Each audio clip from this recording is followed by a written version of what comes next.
Salut les filles, bonjour les princesses, j'espère que vous allez bien, que vous passez un bon temps de midi. Je suis super contente de vous retrouver aujourd'hui pour une nouvelle interview, cette fois-ci en direct, avec Pierre Petruzzelli. Alors Pierre, toi tu es...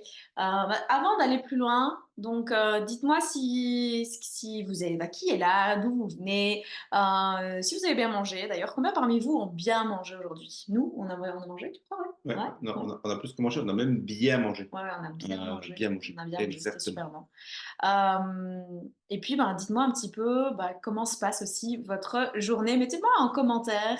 Et moi, je suis contente de vous retrouver aujourd'hui. Donc, je m'appelle France Drian, je suis la fondatrice des Princesses en Basket. Et j'accompagne aussi toutes ces femmes qui ont un peu perdu le sens dans leur vie pour le moment à remettre de l'épanouissement, de la joie, du fun dans leur vie. Aujourd'hui, je suis contente de retrouver Pierre Petruzzelli. Pierre, tu es avec nous aujourd'hui et tu es consultant en organisationnel pour les indépendants, pour les CIO d'entreprise.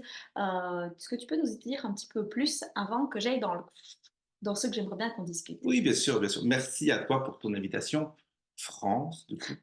Euh, Faut savoir que Pierre, c'est mon compagnon, hein, donc donc voilà, moi, qu'est-ce que je suis, qu'est-ce que je fais dans la vie? Ben, j'aide les entrepreneurs, les dirigeants d'entreprise, les indépendants à améliorer leur organisation pour eux, mais aussi pour être plus efficaces dans leur entreprise, dans leur business. Je sais leur simplifier la vie pour que ça soit beaucoup plus simple, beaucoup plus fluide et beaucoup plus serein tous les jours. Donc voilà ce que je fais. Chouchou. on va passer de France à Chouchou, vous avez vu. C'est ta nouvelle coupe de cheveux, mon vous. Voilà, c'est ma nouvelle coupe, je reviens de chez la coiffeuse. Si j'ai eu envie de t'interviewer aujourd'hui, c'est parce que je rencontre énormément de personnes qui vivent des moments dans leur vie où il y a des accidents, des maladies, des licenciements, des événements de la vie qui sont par moments très, alors ça peut être un peu à extrêmement difficile à surmonter. Et je me suis dit que tu pouvais être un très bon exemple pour ces personnes-là parce que c'est facile pour moi d'en parler d'un point de vue extérieur. D'ailleurs, c'est pour ça que ça va être très interactif notre interview aujourd'hui parce qu'on va partager son point de vue, puis on va partager le point de vue aussi du conjoint qui vit avec, c'est-à-dire moi. Et pour pouvoir un petit peu voir comment on a transformé en fait tous les événements que tu as vécu et comment on a par moment dû le vivre évidemment à deux. Donc Pierre est un... Tu veux le partager? Donc Pierre se prépare, donc c'est un Je te laisse mettre les fondations. D'accord. D'habitude, c'est moi qui le fais, mais là, tu vas mettre les fondations. Et puis ensuite, j'enchaîne si tu veux. Super. Donc Pierre est un marathonien. Donc, il s'entraînait pour un marathon pendant le Covid. On avait décidé pour ses 30 ans de lui organiser un marathon, vu que tous les marathons étaient d'interdiction de se faire. Et 2 semaines avant le jour même, donc c'est-à-dire qu'on avait même des personnes qui faisaient des lièvres avec lui, il y avait vraiment, on avait ameuté plein, plein, plein, plein, on avait organisé un truc juste extraordinaire juste pour lui. Il y avait des professionnels, des semi-professionnels qui venaient en le Exact. rejoindre sur le trajet, c'était vraiment juste génial. Et 2 semaines avant de la date de ce marathon, Pierre il rentre d'un entraînement et il est pas bien. Il est pas bien du tout. Il me dit j'ai très très très très très mal aux hanches. Ça ne va pas du tout. Je voyais vraiment à sa tête que ça n'allait pas. Il n'était pas en pleurs parce que c'est pas quelqu'un qui pleure facilement, mais vraiment je voyais qu'il était en souffrance. Et le lendemain, Pierre se lève et arrive à peine, je dis bien à peine, à marcher. Et ça va durer comme ça pendant des semaines. On peut parler en moi, hein. Oui, ça va pas. C'est même il y avait des jours où ça allait mieux et les jours où ça allait mieux, juste pour vous donner une idée, il allait au pool, donc on a des pools. Il allait jusqu'au pool et puis parfois il me téléphonait, il me dit ben je ne sais pas quand je rentre, je ne sais plus marcher, donc laisse-moi le temps de revenir à la maison, je ne sais pas quand ça arrivera dans la journée. Et je le voyais revenir quelques temps plus tard, en sachant que si c'était ça, c'est parce qu'il était vraiment en souffrance. Ouais. Donc, je suis passé de 42 kilomètres à 40 mètres. Ouais. Voilà, pour faire simple. Oui, Donc, c'est ça que j'avais. Partage-moi un peu d'abord comment tu as vécu ça, toi. Puis tu peux expliquer aussi ce qu'on t'a diagnostiqué, bien parce sûr. que c'est pas le plus important, mais ça peut peut-être certaines personnes qui seraient curieuses seraient peut-être contentes de savoir de quoi il s'agit. Bien sûr.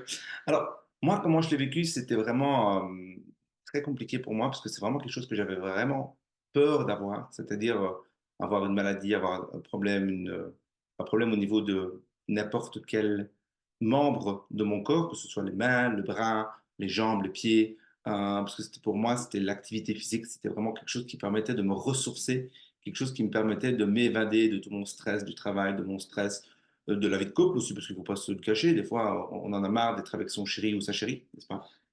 Et Je vais quand même me permettre de nuancer. Ça permettait surtout de s'évader après une journée de travail, de faire le système tampon entre justement la journée de travail du salarié jusqu'au moment où tu rentres à la maison et je suis là. On va mettre ça comme nuance. d'accord, allez, merci. Et, euh, et donc, du coup, bah, quand c'est arrivé, c'était très difficile pour moi, très challengeant de me dire que bah, je ne savais plus courir. Parce que finalement, alors France a un peu nuancé le fait qu'on préparait pour mes 30 ans, mais moi, ça faisait 10 ans que je courais. Et j'avais toujours dit qu'à mes 30 ans, je faisais un marathon pour le passer en dessous de 3 heures. Et tout était prêt, en fait. J'étais suivi par un kiné, par une ostéo, par une nutritionniste, par j'étais faire un test à l'effort avec le contrôle du sang, etc. Et même, voilà, tout était suivi, tout était millimétré. Et une semaine avant, justement, cette blessure, cette douleur qui m'est arrivée, j'avais été voir l'ostéo en question. Et il m'avait dit, mais ton corps, il était pile poil, super bien réglé, tout nickel. Et je me dis, génial, c'est parti, on va y aller, on va vraiment y aller à fond. Et donc, quand je suis revenu de cet entraînement, bah, ça a été un peu, voilà, ça a été un peu pas top top, pas facile, facile. Et donc, je me remémore un peu ce qui s'est passé à ce moment-là. Et donc ensuite, bah, il a fallu quelques jours, quelques mois où bah, plus moyen de s'entraîner. C'était un peu galère ces moments-là hein, quand même. Ça a Parce que été je me très très rappelle. compliqué. Je vais partager du coup mon Oui, bien sûr, vas-y. expérience Vas-y. plutôt que la tienne parce que je connais la sienne, mais c'est pas à moi, je trouve, l'expliquer. Pierre, comme il l'a expliqué, le sport pour lui c'était vraiment son exutoire, c'était son échappatoire, c'était les moments où il était où il était lui avec lui, où il sortait de son activité, enfin de son activité, de son travail de salarié. À l'époque, tu étais salarié. Il rentrait à la maison, comme il dit, on peut très bien avoir mal dormi, on peut avoir passé une mauvaise journée ou tout simplement on peut s'être disputé. Et lui, le sport était vraiment son espace à lui parce que bah, il avait vécu aussi beaucoup d'années seul. C'était son espace vraiment où il se retrouvait. Et du jour au lendemain, il se retrouvait sans ça. Et moi, je dois dire que c'était mon espace aussi, où je savais bien que quand il rentrait, il prenait sa douche, il était calme, il était serein, il était disponible à la discussion. S'il partait avec un problème, souvent il revenait avec des solutions. Donc il y avait vraiment cet espace-là. Étant formée en tant que nutritionniste et sportive de haut niveau dans mon ancienne vie, je sais aussi très très bien à quel point le sport est addictif et à quel point quand on a un sportif de haut niveau qui ne peut plus faire son activité physique, c'est au niveau même de la dépendance de certaines hormones. Et là, ça a été très très difficile à gérer parce que du jour au lendemain, tu t'es retrouvé euh, à la maison en ne sachant plus rien faire, donc plus de boulot parce qu'il ne pouvait plus aller au travail, plus d'activités sportives, donc plus d'échappatoire, et j'avais un lion qui tournait en cage. Vous pouvez très très bien imaginer un lion en cage, sa cage étant extrêmement petite par rapport à ce qu'il avait l'habitude d'avoir, et donc c'est quelqu'un qui peut très bien se renfermer très vite sur lui-même, donc c'était très difficile pour moi de pouvoir rentrer dans sa cage.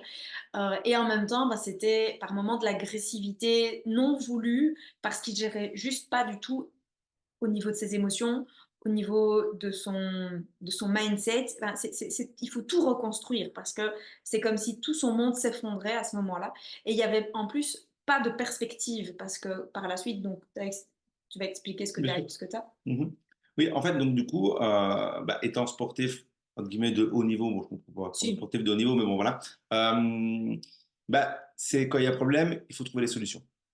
Et donc, du coup, bah, j'ai passé chirurgien par chirurgien, j'en ai fait, je crois, 6 ou 7, tous avec des avis complètement différents de oui, on peut opérer, non, on peut pas opérer. Donc, pour l'histoire, qu'est-ce que ça a été ce problème de hanche? J'ai deux dysplasies des hanches, à gauche et à droite, du coup, parce qu'on a que deux hanches, hein, euh, qui sont de congénitales, comme ça on dit. Ok, super, je suis content pour le vocabulaire. Donc, ils sont congénitales, donc ils viennent de ma maman. Et qu'est-ce que c'est? Donc vous avez la boule de la hanche ici et qui vient se mettre dans le bassin. Normalement, ça c'est normal. Et moi, elle n'est pas du tout recouverte. Donc ça veut dire qu'à chaque fois que je cours, ça fait un choc au niveau de la hanche. Et donc au lieu d'avoir une hanche ronde, j'ai une hanche qui est complètement carrée. Et donc bah, de là, il y a tout qui s'abîme beaucoup plus vite, etc. Et j'ai couru 10 ans mais de manière un peu plus intensive que la normale, sur cette hanche, sur ces hanches, les deux, du coup. Et donc, le dernier chirurgien que j'ai vu, je ne vais vous partager toute l'histoire, mais le dernier chirurgien que j'ai vu m'a dit, c'est normal, par contre, vous n'êtes pas opérable parce que les dysplasies ne sont pas suffisamment grandes, suffisamment douloureuses pour que vous passiez sur le billard. Parce que vous êtes trop jeune, parce que, bon, après, il y Et a des puis avis en même complètement temps, différents. on t'a annoncé aussi qu'on allait devoir te casser le bassin, qu'on Oui, allait voilà, devoir refaire le bassin. Vous imaginez, bah, quand tu as 30 ans, tu peux écouter, tu peux dire oui, c'est génial, au moins je pourrais remarcher. Moi, j'ai une vision à long terme, évidemment, je viens du milieu de la santé, où je me dis, ok, mais dans 15 ans, dans 20 ans, dans 30 ans, dans quel état sera son corps si on lui bousille son bassin pour le remettre droit? Et ça, pour moi, il n'y avait aucun médecin qui savait nous donner quelque chose comme information avec une vision à long terme. À court terme, on nous disait, ah, bah, dans un an ou deux, il remarche, il n'y a pas de souci. Par contre, la course à pied, c'est terminé dans tous les cas. Mais par contre, dans une vision à 15, 20, 30 ans, on ne savait pas nous dire, tiens, est-ce qu'il va avoir plein d'arthrose? Est-ce qu'il saura encore marcher? Est-ce que... Et ça, ces questions-là, ben, moi, il y avait trop de quid, il y avait trop d'inconnus. oui, on a même été, alors je sais plus comment ça s'appelait, comment c'était avec les huiles essentielles, je sais pas, quelque chose du genre. Le... Enfin, j'ai fait plein de choses pour mes hanches. J'ai fait du massage ayurvédique, j'ai fait de la. hum, T'as testé, t'es rentré là, ch- En fait, ce qui est intéressant, c'est que Pierre, c'est quelqu'un de très rationnel, pragmatique. Il a un côté très, bah, t'as un côté très structurant sur ce que Sûr. tu fais maintenant, Mhm. mais on va pas rester des heures sur ce problème de hanche. Euh, c'est, T'es électromécanicien, donc c'est quelqu'un qui a beaucoup de logique, qui cherche toujours des solutions. Mais en même temps, tout ce qui était énergétique, tout ce qui était thérapie alternative, il me laissait faire, il a toujours respecté ça. Seul, il a un côté curieux dans le sens où il dit, ben tiens, moi ça m'intéresse pas pour moi, mais bon voilà, explique-moi. Et en fait là, il s'est dit, ok, moi je peux pas me faire, on m'autorise à me faire opérer, mais c'est un truc où on n'a aucune idée des conséquences à long terme, et il est possible que ce soit pire que l'état dans lequel il est maintenant. Donc c'était non. Et autrement, bah, on lui disait non, et les avis étaient très très très très très partagés. Il n'y avait pas deux chirurgiens qui disaient la même chose, donc il y avait aussi un flou qui se créait autour de nous. Et puis, Et au-delà, alors je te coupe, parce qu'au-delà du flou, de ce flou-là mécanique, on va dire ça comme ça, il y avait des moments qui étaient très, très bizarres, en fait, dans la vie. C'est que j'allais super bien le matin, je me levais, j'allais super bien, tout allait bien. On allait à Bruges pour faire un examen médical, donc là, jusque-là, toujours tout va bien. J'arrive devant l'hôpital, je ne sais plus marcher. C'est-à-dire que comme ça, d'un coup d'un seul, boum, j'ai des douleurs qui arrivent. Et plusieurs fois, comme ça s'est arrivé. Je suis arrivé, par exemple, j'arrivais sur une table de massage. Avant la table de massage, j'avais rien. Je me couchais, je hurlais de douleur parce que voilà, ça arrivait. Et donc, c'est là où j'ai commencé à prendre conscience aussi que, OK, il y a un problème mécanique. Et encore, parce que quand on voit les examens qui ont été approfondis, on voit que oui, les hanches sont abîmées, mais le cartilage, tout ce qu'on connaît de la physique du corps, etc., tout était OK. Donc, c'est ça que je ne comprenais pas trop. Par contre, au niveau énergétique, quand je faisais des soins et que les personnes qui connaissaient ça, qui ressentaient les énergies, dès qu'elles travaillaient sur une des deux hanches, je hurlais de douleur. C'était une horreur. Et donc, j'ai commencé finalement à, comment je veux dire, à m'intéresser à tout ça. Et bah, étant un peu structurant, un peu rationnel, je me suis dit, OK, je vais mettre tout en place pour justement pouvoir, mon but c'était une chose, c'était de recourir. Et au-delà de ça aussi, c'était de pouvoir de découvrir comment est-ce que je pouvais me décharger autrement que par la course. Parce que finalement, c'est ça aussi un des plus grands apprentissages que j'ai eu de cette blessure, c'est que maintenant, à l'heure actuelle, j'ai bien plus de défouloir que simplement le sport. Et ça, à la limite, c'est grâce à cette blessure que j'ai pu le découvrir. Et au-delà de ça, j'ai pu aussi découvrir que voilà, quand on a mal de temps en temps à des parties du corps, oui, ça peut être physique, ça peut être dû à, je sais pas moi, on est tombé dans l'escalier ou quelque chose du genre, mais ça aussi, ça peut être dû à des décisions, à des angoisses, à des peurs, donc à des émotions finalement. Et c'est de se dire, OK, comment est-ce que je peux traiter les émotions? Comment est-ce que je peux écouter les messages que l'on m'envoie? Et au-delà des émotions, c'est aussi de pouvoir aller dans le côté croyance de, ben OK, si j'ai pas la course à pied, je sais pas résoudre mes problèmes. C'était vraiment ça au début. Si j'ai pas la course à pied, ben, toute la colère qui est en moi, je vais devoir la garder. C'était ça aussi au début. Et donc, c'est comment aussi aller changer ses croyances, changer ses modes de pensée. Parce que finalement, nos modes de pensée font qu'on va agir en fonction de ses pensées. Donc, ma pensée, c'était, OK, je suis pas bien, je suis stressé par rapport au travail, tout ce qui s'est passé, je vais aller courir. Donc ça, c'est l'action, je vais aller courir. Et puis ensuite, je deviendrai une personne plus calme. Tandis que si je change mon mode de pensée, que je me dis, OK, là, je suis stressé, je suis angoissé, qu'est-ce que je peux faire? Quelles sont mes attentes? Qu'est-ce que je ressens là pour le moment? Qu'est-ce que je peux faire dans ce cas-là, dans ces attentes? Qu'est-ce qui est en mon pouvoir pour justement me décharger? Et puis là, je deviens une personne qui est sereine, sans avoir forcément avoir besoin d'avoir été courir. Voilà un peu ce que je voulais, ce que je pouvais partager en tout cas de cette blessure. Je sais pas si tu as quelque chose à rajouter. Bah, c'était déjà ça que je voulais que tu viennes parce que très souvent, on n'a pas suffisamment conscience sur le fait qu'on a notre propre pouvoir. J'entends beaucoup de personnes qui me disent: «Ah, mais moi, je vais pas bien, c'est à cause de ma mère, c'est à cause de Chick, c'est à cause de Tchac». En fait, très souvent, on ne prend pas sa propre responsabilité. Ça ne veut pas dire qu'on est responsable de l'événement, on est responsable de comment on vit l'événement et c'est ce que tu es en train d'expliquer. Lui, ben, l'événement, donc c'est la découverte de cette dysplasie, c'est les douleurs. Par contre, il a le choix, soit il se plaint, ce qu'il a très peu fait, Mhm. soit et là, alors à ce moment-là, il prend sa responsabilité en se disant: «Tiens, OK, qu'est-ce que ça m'apprend?» Et ça, je pense que c'est très important parce que tous les événements dans la vie nous apprennent quelque chose. Parce qu'il faut savoir que si on remonte à la genèse de cette histoire-là, Pierre se fait, quand il me rencontre, évidemment, vous vous doutez bien qu'il a pris conscience que ça pouvait être intéressant de se faire coacher. Hors de question que ce soit moi qui m'occupe de lui. Et donc, du coup, il se fait coacher par un de mes amis que j'apprécie beaucoup. Hello James, c'est une voix. Et je sais pas combien de temps avant, mais quelques jours ou quelques semaines C'est ça. avant de ne plus savoir marcher, Mhm. il prend conscience en fait qu'il doit quitter son boulot parce qu'il est appelé à autre chose. Et là, j'ai envie que tu racontes. Alors, alors, je te remercie que tu me laisses raconter parce que je ne prends pas conscience. C'est-à-dire qu'avec ce coach que je remercie, que j'ai remercié mille fois et que je remercierai toute ma vie, je pense, on a fait émerger en moi la personne que je voulais vraiment devenir. Je pense que ça parle pas, je dois certainement parler à pas mal de princesses d'entre vous. Et en fait, on est arrivé à un stade du coaching, à un moment du coaching qui me dit, bah voilà, là, on a deux possibilités. C'est soit pour nourrir tes valeurs, nourrir la personne que tu veux être, tu peux rester dans ton emploi parce que ton emploi te permet de nourrir toutes ces valeurs. Et là, c'est OK. Soit cet emploi-là ne nourrit pas tes valeurs. Et donc, soit tu te retrouves à un autre emploi, soit tu deviens entrepreneur.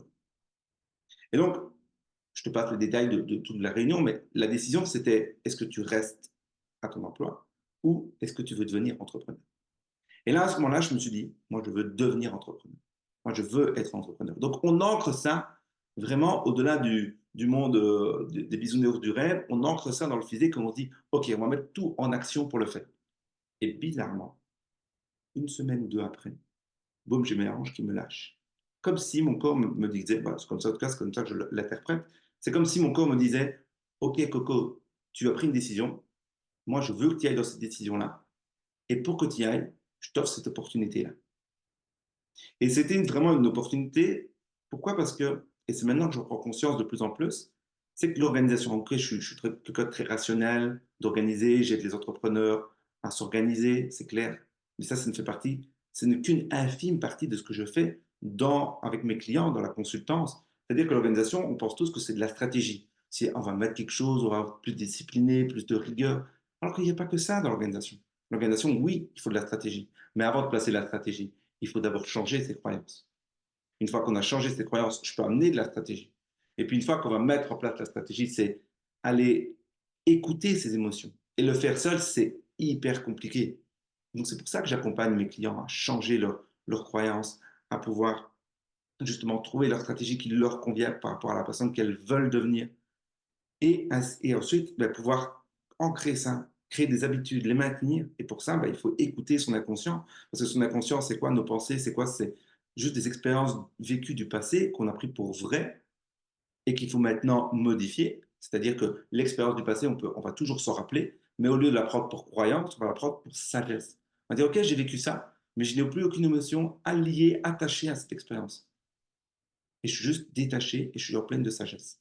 Et donc, du coup, ben, vous allez pouvoir placer une autre émotion par rapport à l'expérience de vie que vous vivez pour justement passer à l'action dans l'organisation qu'on met en place.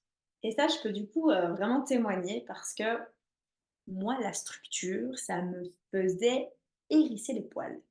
Mais clairement, quand il me parle, rien que aborder le mot structure, aborder le mot rigueur, aborder des thématiques comme ça, j'étais en rejet, mais total. Parce que moi, je suis quelqu'un, il faut savoir, qui a eu énormément d'exigences, qui a eu énormément de rigueur, des il faut, des je dois, j'ai fait partie de ce monde-là et par moments j'y retourne évidemment. Et donc, je suis passée dans un autre mode qui était foutez-moi la paix. Je ne voulais plus rien savoir de tout ce qui était il faut, je dois, carré. Pour moi, c'était inimaginable encore là-dedans. Et en même temps, il y avait une petite voix qui me disait, mais tu te fourvoies, France, tu te fourvoies, c'est génial d'être spirituel, mais si tu n'ancres pas dans la matière, si tu peux trop... Et j'avais vraiment cette impression que si je mettais un cadre, en fait, ça m'empêchait d'être libre. Et vu que la liberté est ma valeur number one, c'était no way, quoi. C'était pas possible pour moi de rentrer dans la structure. Et puis, il faut savoir, moi j'ai la chance de vivre avec lui, donc du coup, je mimétise. Moi, je suis quelqu'un qui mimétise beaucoup, c'est-à-dire que j'ai pas besoin qu'on m'apprenne les choses. Je les vois faire une fois, deux fois, trois fois, 15 fois, et puis en fait, je les fais, je fais mon micmac, je fais ma méthode à ma sauce et j'expérimente. Puis je reviens vers lui en lui disant, tiens, voilà ce que j'ai fait. Mais Pierre, il sait qu'avec moi, par exemple, bah, il va venir une première fois en semant une graine et il va laisser faire en sorte que ce soit d'autres personnes qui vont me donner les mêmes informations que lui, où je vais arriver vers lui et ça en couple, vous devez sûrement vous reconnaître. Ah, tu ne devineras jamais quoi, j'ai quelqu'un qui m'a dit ça. Et là, je vois à sa tête qu'en fait, lui me l'a déjà dit il y a un certain temps. Je connais sa frustration aussi par rapport à ça. Alors justement, je voudrais quand même mettre quelque chose là-dessus. C'est justement là où il ne faut pas être frustré dans son ego de se dire: «Ah, mais je te l'avais dit, c'est vraiment incroyable, pourquoi tu écoutes lui et pas moi?» Non, moi, c'est complètement OK. Justement, je suis ultra heureux qu'une autre personne lui a dit et qu'elle a pu mettre en place grâce à cette nouvelle personne. Par contre, si je ne l'aurais jamais dit, prenons l'exemple de si je ne l'aurais jamais dit, de, je sais pas moi, si, faire du setting, donc c'est-à-dire contacter des personnes pour leur proposer ce qu'on fait. Ben, si moi, je n'avais pas semé cette graine-là et que l'autre personne vient et qu'elle lui essaye de lui dire, ben, il faut que tu fasses ça, ben, ça va être pareil. Elle va dire, oh non, c'est pas pour moi ça. Tandis qu'ici, comme j'ai semé déjà la graine, son corps, son cerveau, comment je vais dire, son conscient est déjà prêt à recevoir l'information et à la mettre en place. Et là, moi, je me gratifie pour ça de me dire, génial, j'ai encore réussi. Mhm. Mais ça n'a pas été facile. Au début, Ouais. c'était pas le cas, d'accord? Et puis, ce qui est chouette qu'il vous partage là, c'est qu'en fait, on choisit ses combats. Lui, du coup, il a compris qu'avec moi, il semait des graines et c'était son travail, c'était semer des graines. Et puis, il doit les laisser germer et c'est pas toujours simple de lâcher prise par rapport à ça. C'est vraiment laisser être, hein. Il y a des graines qui germeront, des graines qui ne germeront pas. Et moi, ce que ça m'a appris de vivre, de pouvoir l'avoir aussi en personne ressource à côté de moi, et c'est ce qu'il apporte aussi beaucoup à ses clients, c'est le fait qu'on est libre dans un cadre. Mhm. Et en fait, le cadre, c'est pas un cadre qui nous est imposé, c'est un cadre que l'on définit et où on crée sa liberté dans le cadre parce que le cadre permet un espace de sécurité. Et quand on est en insécurité, on n'est pas libre. Et ça, moi, il m'a fallu longtemps pour pouvoir le comprendre parce que j'opposais sécurité et liberté alors que les deux sont vraiment interliés. Et c'est vraiment primordial et c'est ce que tu apportes aussi à tes clientes. Et oui, moi, je le vois beaucoup parce que Pierre est quelqu'un de très discipliné. Moi, j'ai pas la même discipline que lui. Je rêverais d'être disciplinée comme lui, mais j'ai bien compris que j'avais mon bonhomme de chemin à faire et que je n'essayais pas du tout d'être comme lui parce que parfois, on se dit, ah, mais s'il faut être discipliné, de nouveau, on va le faire une fois, deux fois, trois fois. Si vous êtes quelqu'un comme moi, clairement, au bout de 3 mois, vous allez vous dire, ça va pas du tout. Pierre, c'est pas ça qu'il faut faire. Lui, il part de l'idée qu'il le fait pour lui parce qu'il adore ça. Bien sûr. Mais par contre, Mhm. au travers de toute l'expérience qu'il a vécue, dans sa transformation, dans son expérience au niveau de toute la souffrance qu'il a eue, de tout le reconditionnement qu'il a dû vivre aussi, c'est de se dire, bah, tiens, en fait, on doit partir de la personne. Et c'est le principe de base du consultant normalement et du coach, mais qui s'oublie très souvent parce qu'on fait des méthodes prêtes à l'emploi. C'est un petit peu la différence entre le tailleur et le prêt-à-porter. La plupart des méthodes sont des prêt-à-porter et ben, des personnes comme toi, comme moi, on est en tailleur, on est des tailleurs, on fait du sur-mesure. Exactement. Et moi, je voulais revenir sur le côté cadre pour vous donner un autre exemple, une autre façon de penser ça. C'est comme quand vous avez un enfant, si vous le laissez tout faire, il va faire tout et n'importe quoi, il ne connaîtra pas les limites. Par contre, si vous le cadrez, l'enfant, il se sentira bien plus en sécurité et il saura exactement ce qu'il peut faire et ce qu'il ne peut pas faire.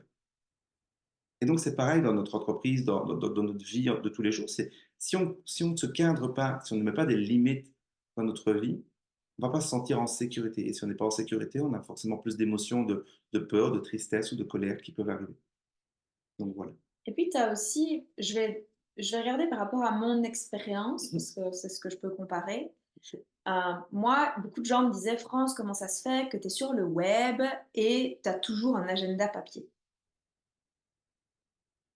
Bah, ouais, j'ai toujours un agenda papier, j'adore écrire, j'adore mettre des post-it, j'adore mettre du fluo, je sais pas si vous êtes comme ça aussi, mais moi j'adore, j'ai besoin de ça, j'ai besoin de toucher. Mais en même temps, je me rendais compte que c'était vraiment handicapant quand on partait en formation, en séminaire, quand je donnais des interviews à l'étranger. C'était compliqué de me balader toujours avec mon agenda sous le bras. Et quand je l'avais pas, je râlais parce que j'avais toujours eu une opportunité qui faisait que merde, je suis ici, j'ai l'opportunité de partir à tel endroit pour pouvoir faire une interview ou autre. C'était vraiment, vraiment compliqué. Et donc, je me dis, OK, je vais commencer à mettre mon agenda en ligne. Mais franchement, qu'on se le dise, oh, mes Mhm. petits post-it, ils me manquaient et je me sentais comme si on m'avait enlevé une partie de moi, en fait, une partie créative. Moi, je fais des to-do, j'aime bien te barrer. Et donc, j'ai commencé à faire des to-do. Mais vous voyez, les to-do où vous mettez les choses les unes à la suite des autres et où, en fait, vous passez votre temps à les rajouter plutôt qu'à les enlever. Parce que moi, je suis une accumulatrice de to-do, c'est-à-dire que je ne mettais pas dans mon agenda, vu que je ne pouvais pas l'écrire dans mon agenda, mes to-do, mais je les rajoutais. Et en fait, je me sentais mais dépassée de chez dépassée parce que je prenais plus de temps pour les faire ou j'arrivais pas à les faire au bon moment, je me culpabilisais, enfin bon, bref. Et ben, on a regardé un petit peu ensemble ce qui existait et on a trouvé un outil que lui ne connaissait pas, mais finalement que Mhm. j'avais entendu parler et qui m'a vraiment convenu. Et ça, c'est génial parce que ça me permet de pouvoir toujours avoir mon agenda qui est digitalisé. Donc, je suis disponible de partout dans le monde avec mon téléphone, mon ordinateur. J'ai accès à mon agenda. Lui a accès à mon agenda si besoin aussi. Et à côté de ça, j'ai un planeur, un planificateur en papier. Et ben, c'est tout con, mais voilà, il n'est pas parti de voilà ce qu'il faut que tu fasses, France. Il part de voilà ton objectif. Qu'est-ce qui existe? Qu'est-ce qui pourrait te convenir pour pouvoir trouver une solution? Et il me l'a déjà dit il y a pas très longtemps, tu m'as dit: «Mais en fait, tu es quand même méga organisée, en fait». Mhm.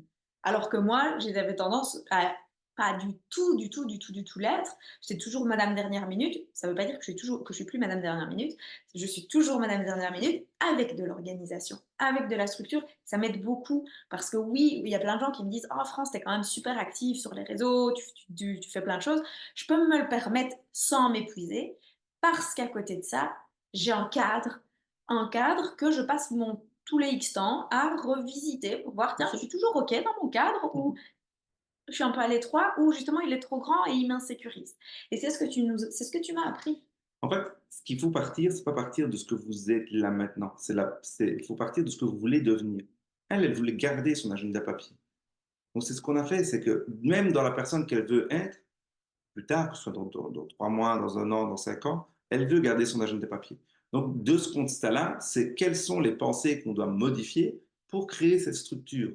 Je ne peux pas modifier la pensée de il faut que tu sois sur un agenda électronique, puisque de toute façon, elle veut continuer à être dans l'agenda papier. Et ça, c'est souvent ce qu'on a tendance à ne pas faire.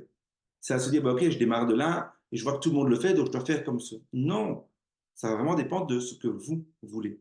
Et moi, ce que j'aime bien aussi, c'est tous les 2 ou 3 mois, en fonction un peu de ce que vous vivez, c'est de vous dire, ok, je revisite ma manière de fonctionner. Pourquoi? Parce que peut-être qu'aujourd'hui, vous voulez fonctionner de manière AB, et peut-être que dans 3 mois, ben, vous voulez complètement changer votre vie, votre organisation. Peut-être même que vous êtes digital nomade. Et donc, vous savez pas, vous ne serez pas où vous seriez. Ouais. Serez, merci. Je n'étais pas sûr. Vous ne savez pas où vous serez. Et donc là, il faut remodifier, replanifier, remettre en ordre toute votre organisation. Et si vous êtes à chaque fois dans la contrainte de ah, je dois mettre ça en plus de nouveau, ah oui, je dois mettre ça en plus de nouveau, ça ne fonctionnera jamais. Par contre, si vous avez la méthodologie de se dire OK, qui je veux devenir? Comment est-ce que maintenant je veux travailler? Quels sont les horaires de travail? Moi, j'adore me lever le matin. France, elle préfère travailler le soir. Ben, c'est OK. On s'organise et chacun fait son planning en fonction de. Alors, on parle de chronotype, enfin, toutes ces choses-là, mais on fait en fonction de ce qu'on aime. et de ce qu'on a envie. Moi, j'ai envie d'avoir mes soirées cool et il y a rien en soirée. France, elle fait tous ses ateliers, c'est comment les ateliers du royaume, elle les fait en soirée. Moi, je ne veux pas. C'est pas que je ne peux pas, c'est que je ne veux pas. Ça, c'est une grosse différence. Et donc, quand vous voulez vous organiser, la première chose à voir, c'est qu'est-ce que vous voulez devenir? Oui, et si on peut l'ajouter aussi dans le concept du couple, c'est que pour nous, ça a été tout un travail de pouvoir accepter la différence de l'un et de l'autre. Parce que moi, quand je le voyais fonctionner avec beaucoup de rigueur, beaucoup de discipline, oh mon Dieu, je me disais, waouh, c'est génial, moi je veux faire pareil. Ah bah, je veux vous assurer que ça va pas durer longtemps. J'ai essayé, hein, j'ai essayé, mais j'étais fatiguée de me lever tôt. Tu vois, et les gens ils disent: «Waouh, c'est génial quand tu te lèves tôt, tu as fini super tôt ta journée parce que tu as déjà tout fait, il est midi, tu as fini». Ah ben moi, ça m'arrange pas d'avoir fini à midi. Il reste tout le reste de la journée, qu'est-ce que j'en fais? Et j'étais là et je faisais une sieste et j'attendais que le temps passe et je grignotais et en fait, je détestais ça parce qu'en plus, du coup, j'étais tôt au lit. J'étais tôt au lit, je me levais tôt. OK, super, mais en fait, moi, ça mettait pas du tout de sens alors que moi, je suis plutôt une lève tard. Je suis raisonnable, hein, lève tard, c'est pas non plus je me lève à 11 heures. Je me lève entre 7 et 8. Je fais ma journée. Je sais que l'après-midi, je suis pas efficace, donc je m'autorise à faire des choses qui soit me font kiffer, soit j'ai mes coachings, soit mais je me mets pas de la pression sur des choses qui me demandent de la créativité parce que c'est pas les moments où je suis créative et je recommence à bosser à partir de 20 heures. Donc c'est pour ça que moi je donne des ateliers, je donne des conférences parce que j'adore ça et je peux travailler jusque 23 heures, minuit, 1 heure du matin et puis je vais dormir. Et en fait, on a dû prendre conscience qu'on fonctionnait pas du tout de la même manière. Ce qui a été Mmh. difficile, c'était de se dire, ok, mais en fait, on ne se voit plus parce qu'on est déphasé. Lui, il se lève à 5h30 du matin, sa journée commence à 5h30 du matin, et moi, parfois, bah, ça fait que 4 heures que je suis dans le lit ou 5 heures que je suis dans le lit, donc clairement, je ne peux pas me lever avec lui. Et ça a été vraiment de pouvoir accepter qu'on fonctionne différemment et que, parce qu'on travaille pas dans le même espace, mais on travaille dans la même maison, Mmh. on se croise dans la journée, c'était de pouvoir se dire, ben, ok, en fait, on va s'octroyer des moments de qualité à deux. Et ces moments-là, c'est une fois par semaine, 2 fois par semaine, on les définit ensemble. Par exemple, nous, c'était hier soir. Bah, hier soir, j'avais tout un débrief de choses qu'il fallait qu'on discute ensemble. Bah, on a passé notre soirée, puis ça a terminé par une soirée télé. Mais on a réglé toutes des choses qu'on avait à régler ensemble. Et je trouve que c'est chouette aussi parce que quand quand on commence à comprendre son mode de fonctionnement, si même j'ai beaucoup d'admiration pour tout ce qu'il fait et tout ce qu'il fait pour lui, et je le remercie aussi de ne pas m'imposer ni de même de me culpabiliser pour ce que je ne fais pas. Je suis suffisamment assez en train de me flageller de tout ce que je ne fais pas et que je le vois faire, que j'aimerais pouvoir un jour faire, qu'il n'y a pas besoin qu'ils me disent quelque chose en plus. Mais souvent dans le couple, ben, il y en a un qui vient mettre une petite dose supplémentaire et ça peut être vous. Donc s'il vous plaît, arrêtez parce que c'est horrible à recevoir. Et si c'est l'inverse, communiquez parce que c'est vraiment ce que ça nous a appris. Je pense que ton souci de hanche, c'est vraiment ce que ça nous a appris. On a dû aller à un niveau de communication qu'on n'avait jamais atteint parce que c'est rentrer dans la réalité de l'autre, ça a non-stop été d'ajuster en fait. Ajuster en individuel ce qu'on ressent parce que franchement, moi, c'était pas simple non plus. Lui, c'était pas simple. En plus, quand on est l'autre, on se sent impuissant. Enfin, moi, je me sentais très, très impuissante. Donc, il y avait en plus une émotion qui est difficile de nommer, que parfois je n'arrivais pas à partager, et comment on a réussi à co-construire une vie où moi j'avais jamais imaginé que j'allais vivre avec quelqu'un qui bosserait H24 à la maison comme moi. J'avais besoin de beaucoup de liberté, beaucoup d'espace en journée. Je me retrouve avec lui non-stop à la maison, c'est toujours le cas.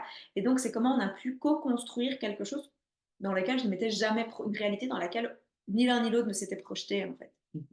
Moi, j'aimerais ajouter quelque chose dans le côté communication. Ce qui est important de faire, et ça, c'est quelque chose qu'on oublie et qu'on peut faire aussi dans le monde du salariat, c'est de synchroniser ses calendriers. Alors, qu'est-ce que ça veut dire? Ça ne veut pas dire de synchroniser les deux calendriers agenda Google. C'est pas ça le but. Le but, c'est de savoir, OK, d'une telle heure à une telle heure, je travaille. C'est-à-dire, je ne suis pas disponible pour toi. Donc, je prends un exemple de 8 à 17, je travaille. Je ne suis pas disponible pour toi. De 17 à 18, je suis 100% disponible pour toi. Et donc là, on peut faire une réunion, on peut aller se manger un truc, une glace, que sais-je. OK? Et puis ensuite, de 18 à 20, là, je suis disponible pour, je sais pas moi, aller courir, faire du sport, etc. Et donc, une fois que ça, c'est planifié, une fois que vous avez cette structure-là, vous pouvez la communiquer à votre chérie. Le fait de communiquer avec votre chérie va vous permettre de votre chérie va peut-être vous dire ou votre chérie va peut-être vous dire: «Ouais, mais j'aimerais bien à, je sais pas moi, 16h30, j'aimerais bien que tu sois disponible pour aller faire une chose ou l'autre», les courses, par exemple. Ben là, vous pouvez vous dire: «OK, je suis d'accord de une demi-heure de le prendre pour toi. Par contre, un autre jour de la semaine, ben, au lieu de terminer à 17h, je continuerai encore une demi-heure de plus. Est-ce que cette jour-là, c'est OK pour toi? Parce que tu devras préparer le souper, par exemple». Et là, la communication elle devient plus fluide parce que chaque personne sait exactement ce que l'autre fait. Et il y avait encore des trucs que je voulais Je partager. souris parce que quand il est arrivé avec son planning, je l'ai regardé en disant: «Mais c'est quoi ce bazar de psychorigide?» que je lui ai dit. Et il m'a fallu quelques bonnes semaines, hein, si c'est peut-être même un mois. Et à un moment donné, il m'a dit: «France, si tu te sens par moments débordée, c'est parce que tu as pas fait ton planning». Parce que c'est vrai que moi j'ai ma semaine avec Lisa et ma semaine sans ma fille. Et en fait, j'ai fait ma semaine avec ma fille, ma semaine sans ma fille, et on a pu faire des calques, en fait, de pouvoir se rendre compte que oui, il y avait des plages horaires, en fait, dans notre semaine où ah ben, on est disponible en même temps, en fait. Donc, on va se mettre des moments à deux, des moments où on a besoin, nous, beaucoup de partager. Donc, mais par contre, il y a des moments où on n'a rien, entre guillemets, à se dire. C'est pas qu'on n'a rien à se dire, mais je pense qu'on a tous des moments comme ça où bah, on aurait quelque chose à se dire à un moment X, et puis au moment où on a pris rendez-vous pour en discuter, ben, on a oublié. Et on a créé des rituels comme ça où on travaille. C'est mignon de dire d'ailleurs on travaille parce que finalement c'est pas du travail. On discute de nos croyances, de nos émotions, de ce qu'on vit en ce moment. Et ce que je suis super heureuse de pouvoir vivre ça avec lui maintenant, c'est que tout ça, c'est parti d'un jour où il s'est retrouvé à pas savoir marcher 40 mètres. Et c'est ça qui est important, c'est de se dire, ben, tiens, quand on est dans la situation où on est dans la souffrance, on n'a pas de perspective, on n'a parfois pas d'espoir, on perd l'espoir aussi. Et là, on est là tous les deux aujourd'hui pour pouvoir vous dire, ben, nous, on est 3 ans plus tard, Pierre recourt, il ne fait pas un marathon, il ne se prépare pas pour un marathon. Mais, mais qu'est-ce que ça, tout ce que ça nous a apporté, en fait, en Mhm. sachant que lui, ça lui a permis de lancer un business qui lui convient vachement mieux, enfin qui lui convient tout court, vu que c'est son business. Ouais. Ça nous a permis de créer un couple complètement différent, de savoir qu'il y a plein de gens qui viennent nous trouver quand on est bah, un peu partout où on va, qui nous disent mais vous êtes super inspirants en fait, quand vous êtes tous les deux, c'est vraiment magnifique. Vous nous donnez de l'espoir, vous nous donnez l'envie, et si on peut d'ailleurs vous apporter ça aujourd'hui, ben, on vous le souhaite aussi, parce que c'est aussi notre objectif de pouvoir vous inspirer. Et, et c'est aussi de vous donner la foi que quand on est le nez dans le guidon parce qu'on est dans ses problèmes, c'est compliqué. Et quand on prend juste du recul et qu'on sait qu'il y a des personnes qui sont plus ou moins passées par là, qui s'en sont sorties et qui en ont fait une force, ça permet juste d'enlever un gros poids de pression en disant ok, je ne sais pas pour le moment, par contre je sais que ça va me servir. Et moi j'ai toujours, et c'est ce que ça m'a vraiment appris ton expérience, je l'ai toujours entendu, mais ce qu'il a vécu et ce que j'ai vécu aussi dans ma vie m'a vraiment permis, parce qu'on a vécu des gros challenges en dehors de ta... On a vécu 3 années très, très, très, très couscous tous les deux, du coup. Parce qu'évidemment, les choses, c'est le principe de la loi des séries, ça s'accumule. Ça a toujours été de me dire, OK, comment je reçois ça? Il y a des jours où je restais sous ma couette en train de pleurer parce qu'il y a des jours où vraiment c'était difficile. Et il faut pas se leurrer, c'est pas parce qu'on est derrière l'écran que tout à coup notre vie, elle est extraordinaire, hein, loin de là. On est des gens comme vous. C'est Euh, clair. c'est vraiment été de se dire, je crois en la vie, l'univers, il est là pour moi, la vie, elle est là pour moi, Dieu, il m'aime, il m'envoie juste des cadeaux complètement pourris et empoisonnés, là pour le moment, dont je ne sais absolument pas quoi faire. Je sais par contre que ce sont des cadeaux. Et donc qu'un jour, ça me permettra, et c'est pour ça qu'est né, c'est comme ça qu'est né un jour les princesses en basket, il y a de cela des années dans ma tête, c'est que moi, j'ai envie un jour de pouvoir partager tous les cadeaux pourris que la vie m'a envoyés et comment je les ai transformés, parce que je trouve qu'il y a beaucoup de personnes, beaucoup de femmes, entre autres, parce qu'ici c'est une communauté de femmes, il y a beaucoup de personnes qui gardent ces cadeaux empoisonnés, alors que parfois elles sont juste là pour apporter un message sur notre vie qui nous oblige à nous réorienter, à nous dire c'était pas à ta place, fais attention, hop, tu te remets sur le bon chemin, oui. Et je donne un exemple. L'année dernière, je me suis fracturé le coccyx. Chute à cheval, la chute la plus bête que j'ai jamais eue de ma vie. D'ailleurs, je pleurais de rire quand je suis tombée, tellement c'était con la chute que j'ai eue. Et à croire que j'avais pas bien compris le message, 6 mois après, je tombe dans les escaliers et j'ai des conséquences assez importantes de ma chute dans les escaliers. C'est là que j'ai bien compris, enfin, je crois et j'espère avoir compris le message parce que probablement ça fait mal. Donc il y a des choses comme ça dans la vie où vous allez vous dire, mais merde, le sort, il s'acharne. Mais si vous vous dites ça, dites-vous que c'est parce que vous n'avez pas encore compris le message. Et dites-vous que c'est qu'il y a vraiment des choses à changer dans votre vie là maintenant. Et c'est ce qu'on a, nous en tout cas, c'est comme ça qu'on essaye de, on se voit un petit peu comme un voilier. Et dès que le vent tourne, ben, on tourne avec, on n'essaye pas de lutter contre. C'est archi compliqué parce que, en tout cas au début, c'est archi compliqué parce qu'on nous a appris à être des paquebots. On nous a appris à être lourd, à être déterminé, à savoir où on allait. On nous a appris à ne pas réfléchir. Et, et donc, à un moment donné, le paquebot, il lutte. Il lutte et il s'épuise. Parce qu'à un moment donné, ben, on n'a plus assez de kérosène. Et c'est vraiment de se dire, ben, nous, on a décidé de devenir des voiliers. Par moment, on a une tendance paquebot. Ce qui est normal. Ce qui est normal aussi, on a On des est résistants, conditionné, on a des résistances, on a des conditionnements. bien sûr. Et c'est de vous autoriser aussi à accueillir ces parties-là, et c'est ce qu'on fait ensemble. Et il y a des moments où c'est lui qui vient me dire, attention, là, il y a une petite croyance qui serait intéressante de travailler, pense.